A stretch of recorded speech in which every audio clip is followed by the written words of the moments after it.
आउज़ुबिल्लाहिमिनश्शैतानिर्रजीम बिस्मिल्लाहिर्रहमानिर्रहीम।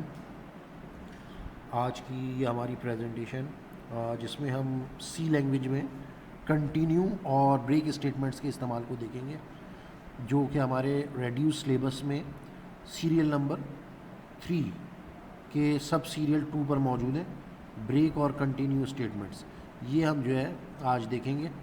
तो इसमें पहले इनको देखने के लिए ज़रूरी है कि हम थोड़ा सा रिव्यू कर लें कि इंक्रीमेंट और डिक्रीमेंट ऑपरेटर हम लोग पढ़ चुके हैं और अर्थमेटिक ऑपरेटर भी हम लोग पढ़ चुके हैं। इसके अलावा रिलेशनल ऑपरेटर्स हमने बहरा लिखना और से नहीं देखे थे, लेकिन ये कि greater than, less than, equal to, ये सारी चीज़ें उसमें शामिल हैं।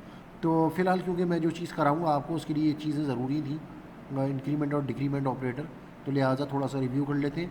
प्लस प्लस ए अगर लिखा हुआ है तो उसके मायने होते हैं ए इज़ इक्वल्स टू A+1, और ए प्लस प्लस अगर लिखा हुआ है प्लस प्लस ए हो या ए प्लस प्लस हो, दोनों सूरतों में मायने यही होते हैं। लेकिन इसमें ये प्री इंक्रीमेंट करता है, इसमें ये पोस्ट इंक्रीमेंट करता है।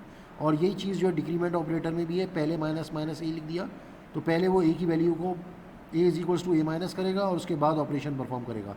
और ये माइनस माइनस अगर आपने लिखा हुआ है तो वो पहले ऑपरेशन परफॉर्म करेगा, उसके बाद ए में A1 माइनस करके ए में ही उसको सेव कर देगा। तो ये थोड़ा सा फ़र्क होता है प्री और पोस्ट इंक्रीमेंट और डिक्रीमेंट ऑपरेटर का। ये पहले हम सीरियल नंबर 2 में पढ़ चुके हैं, उसके सब सेक्शन में, सब सीरियल में, और अब सीरियल नंबर 3 में हम लोग कंटिन्यू और ब्रेक स्टेटमेंट पढ़ रहे हैं, तो इसके बारे में हमें पता होना चाहिए। पहले बात करते हैं हम कंटिन्यू और ब्रेक स्टेटमेंट की। ये कंटिन्यू और ब्रेक स्टेटमेंट नॉर्मली आपकी लूप्स के अंदर इस्तेमाल होती है, लेकिन ब्रेक स्टेटमेंट आपका जो सिलेक्शन कंट्रोल है उसके अंदर भी इस्तेमाल होती है। फ़िलहाल हम बात करते हैं अभी आपकी लूप्स के हवाले से कंटिन्यू और ब्रेक स्टेटमेंट का क्या काम होता है। कंटिन्यू स्टेटमेंट जो होती है वो लूप की बॉडी के अंदर दी जाती है, और जिस लूप की बॉडी के अंदर दी जाती है उसकी जो नेक्स्ट आइट्रेशन होती है उस पर वो स्किप कर जाती है, और नीचे की जो स्टेटमेंट होती है उनको वो स्किप कर देती है। मिसाल के तौर पे आप ये देख सकते हैं, इसमें कोड लिखा हुआ है, ये फॉर लूप है। फॉर लूप में मिसाल के तौर पे 20 स्टेटमेंट आपने ऊपर लिखी, उसके बाद कंटिन्यू लिखा और 10 स्टेटमेंट जो कि रेड से यहाँ पे स्पेसिफाई हो रहा है, ये आपने नीचे लिखी। तो 20 स्टेटमेंट वो प्रिंट करने के बाद कंटिन्यू के बाद ये रेड वाली स्टेटमेंट्स पे नहीं जाएगा, बल्कि N++ करेगा, कंडीशन चेक करेगा और दोबारा ये 20 स्टेटमेंट चलाएगा। फिर कंटिन्यू से ये नीचे की जो स्टेटमेंट है ये स्किप हो जाएंगी, फिर वापस ये ऊपर आएगा, नम++ करेगा, कंडीशन चेक करेगा, ट्रू होगी, फिर दोबारा इसको चलाएगा। गर्ज़ ये कि ये 0 से लेके और 10 तक इसको 11 टाइम्स चलाएगा, और 11 टाइम्स चलाने में ये ऊपर की 20 स्टेटमेंट्स जो हैं वो बार बार रिपीट होंगी, और नीचे की जो 10 स्टेटमेंट्स फर्स्ट कर लिए हमने दिए हों तो वो सारी जो है स्किप हो जाएंगी। तो ये कंटिन्यू की स्टेटमेंट करती है। लूप टर्मिनेट इसमें नहीं होता। लूप जब भी टर्मिनेट होगा जब कंडीशन फॉल्स होगी, अदरवाइज़ आइट्रेशन सिर्फ स्किप होगी, और स्किप भी वही स्टेटमेंट होगी जो नीचे दी होंगी कंटिन्यू से। कंटिन्यू के ऊपर वाली तमाम स्टेटमेंट्स जो हैं वो चलेंगी। इसकी एग्जांपल हम देख लेते हैं। ये देखिए कंटिन्यू की स्टेटमेंट, इसमें आपने लिखा this print F this line 1 will print, जैसे कि इसमें लिखा हुआ है ये 2 भी प्रिंट होगी, और मिसाल के तौर पे आपने इसमें 20 दी हुई थी, एन जो है उसकी वैल्यू 20 थी, तो ये 20 की 20 लाइन्स जो है वो प्रिंट होगी। फिर आपने कंटिन्यू दिया, फिर ये 21 था, 22 था, और ये जैसे 40 तक जा रहा था। तो ऐसी सूरत में ये 20 तक प्रिंट करने के बाद 21 से लेके 40 तक जो है ये प्रिंट नहीं करेगा और उनको स्किप कर देगा। यानी कि ये आपकी 220 टाइम्स चलेंगी। 20 स्टेटमेंट्स 0 के लिए, 20 स्टेटमेंट्स N++ होने के बाद 1 के लिए, फिर 20 स्टेटमेंट N++ होने के बाद 2 के लिए, फिर ये 20 स्टेटमेंट्स N++ होने के बाद 3 के लिए, और इस तरीके से ये 10 टाइम्स बन जाता है 220। तो 220 स्टेटमेंट्स जो हैं प्रिंट होंगी, यानी कि हर एक आइट्रेशन के लिए जो ऊपर आपने कंटिन्यू से 20 स्टेटमेंट्स दी वो प्रिंट होंगी, और जो 20 स्टेटमेंट नीचे होंगी वो प्रिंट नहीं होंगी। इसके बाद जो है वो मैंने आपको जैसे कि समझा दिया कि ये जो कंटिन्यू की स्टेटमेंट है, इसके अबव की जितनी भी स्टेटमेंट्स होंगी वो तमाम की तमाम प्रिंट होंगी 11 टाइम्स, यानी कि एक 0 के लिए और 10 जो है वैसे के लिए। तो वो आपका 240 बन जाता है, 240 चलेगा, जो कि मैं आपको पहले 220 बोल रहा था, उसको करेक्ट कर लीजिएगा। 11 टाइम्स जो है वो 240 बन जाएगा 20 स्टेटमेंट्स का। और जबकि इसके नीचे वाली जो स्टेटमेंट है वो 11 दफ़ा स्किप हो जाएंगी। ये जितनी भी स्टेटमेंट हो, 20 हो, 10 हो, 1 हो, ये जितनी भी होगी कंटिन्यू से नीचे तमाम की तमाम जो है स्किप हो जाएंगी और ये प्रिंट नहीं होंगी। तो उसके बाद फिर ब्रेक की स्टेटमेंट आ जाती है। ब्रेक की स्टेटमेंट की अगर हम बात करें तो ब्रेक की स्टेटमेंट जो है जहाँ पे भी ब्रेक मिलेगा लूप जो है वो टर्मिनेट हो जाएगा।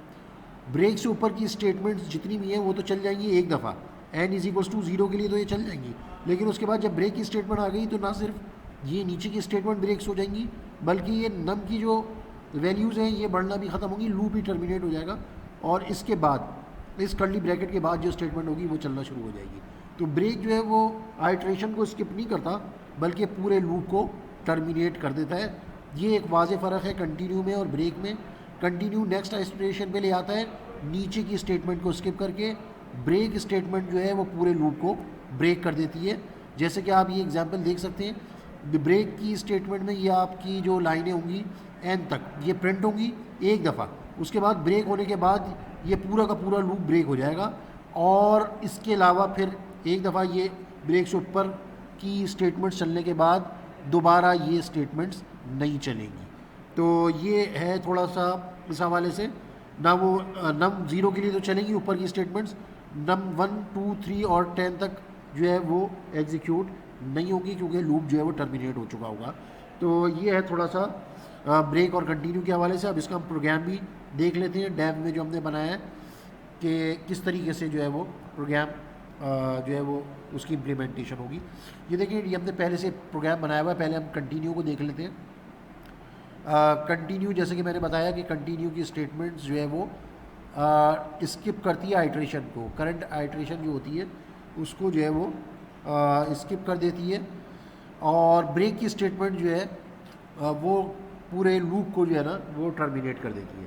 तो ये हमने एक प्रोग्राम बनाया है stdio.h, इंटीजर हमने नम लिया है, मेन लिया, नम को हमने 0 दिया और num is less than equal to 10 और नम प्लस प्लस, यहाँ से बॉडी ऑफ फॉर स्टार्ट हो गई और वही हमने फ़र्ज कर लिया नम 1 से लेके नम 2 और नम n दिया हुआ है। आप 20 लाइनें भी लेना चाहें तो यहाँ पे दे सकते हैं, लेकिन क्योंकि मैंने समझाने के लिए देना था लिहाजा मैं सिर्फ 3 लाइनों का इस्तेमाल कर रहा हूँ।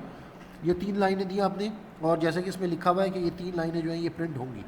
उसके बाद ये कंटिन्यू की स्टेटमेंट आ जाएगी। जब कंटिन्यू की स्टेटमेंट आ जाएगी तो ये जो 3 लाइनें, ये तीनों लाइनें स्किप हो जाएंगी और स्किप होने के बाद नम में प्लस प्लस होगा, यानी कि नम की वैल्यू हो जाएगी नम इज़ इक्वल्स टू 0 + 1, यानी कि नम की जो लास्ट वैल्यू थी वो 0 थी तो 0 + 1 तो नम की वैल्यू 1 हो जाएगी।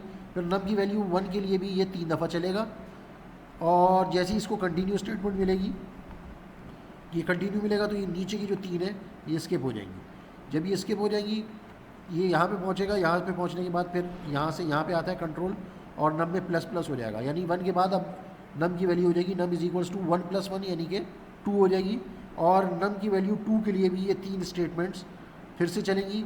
फिर जब इसको कंटिन्यू मिलेगा तो ये दोबारा स्किप कर जाएगा, स्किप करने के बाद ये यहाँ पे आएगा, स्किप करने के बाद फिर ये यहाँ पे नम की वैल्यू अब 3 करेगा प्लस प्लस करने के बाद और इसी तरह ये 10 टाइम्स मज़ीद चलेगा, यानी टोटल 11 टाइम्स चलेगा और 11 टाइम्स यानी कि 33 स्टेटमेंट्स ये चलेंगी, यानी कुल 11 टाइम्स और क्योंकि ये 3 है तो 11 multiply by 3 is equals to 33 times. और ये जो स्टेटमेंट्स हैं तीनों ये 11 टाइम्स जो है स्किप हो जाएंगी और जो है आपको सिर्फ़ और सिर्फ ऊपर का जो इनपुट है ये नज़र आएगा, लाइन 1, लाइन 2 और लाइन n का, लाइन n+1, लाइन n+2 और लाइन n+n, ये आउटपुट जो आपको नज़र नहीं आएगा। अब हम इसको प्रोग्राम को चला कर भी देख लेते हैं, इस प्रोग्राम को हम चला के भी देख लेते हैं और जैसा कि मैं आपको बताता हूँ कि आपको कंपाइल और जो रन है वो अलग-अलग करना है, लेकिन मैं टाइम बचाने के लिए दोनों को साथ कर देता हूँ। कंपाइल एंड रन मैंने किया तो अब आप ये देखें दिस लाइन 1 विल प्रिंट, ये आ गया, ये पहली स्टेटमेंट थी हमारी। उसके बाद ये दिस लाइन 2 विल प्रिंट, ये दूसरी स्टेटमेंट थी हमारी और ये this line n will print, ये हमारी तीसरी स्टेटमेंट थी। इसके बाद की जो स्टेटमेंट्स थी वो तमाम स्किप हो गई। Line n+1, line n+2, line n+3 ये आप देख सकते हैं ये कहीं पे नज़र नहीं आ रही, ये वाली जो स्टेटमेंट है ये नज़र नहीं आ रही, जबकि ये तीनों स्टेटमेंट्स जो हैं आपको नज़र आ रही हैं। ये एक दफ़ा नज़र नहीं आ रही, ये आपको दूसरी दफ़ा भी नज़र आ रही है, तीसरी दफ़ा भी नज़र आ रही है, 4 5 6 7 8 9 10 और ये 11 टाइम्स, 11 टाइम्स ये 3 स्टेटमेंट्स जो हैं आपकी चली हैं।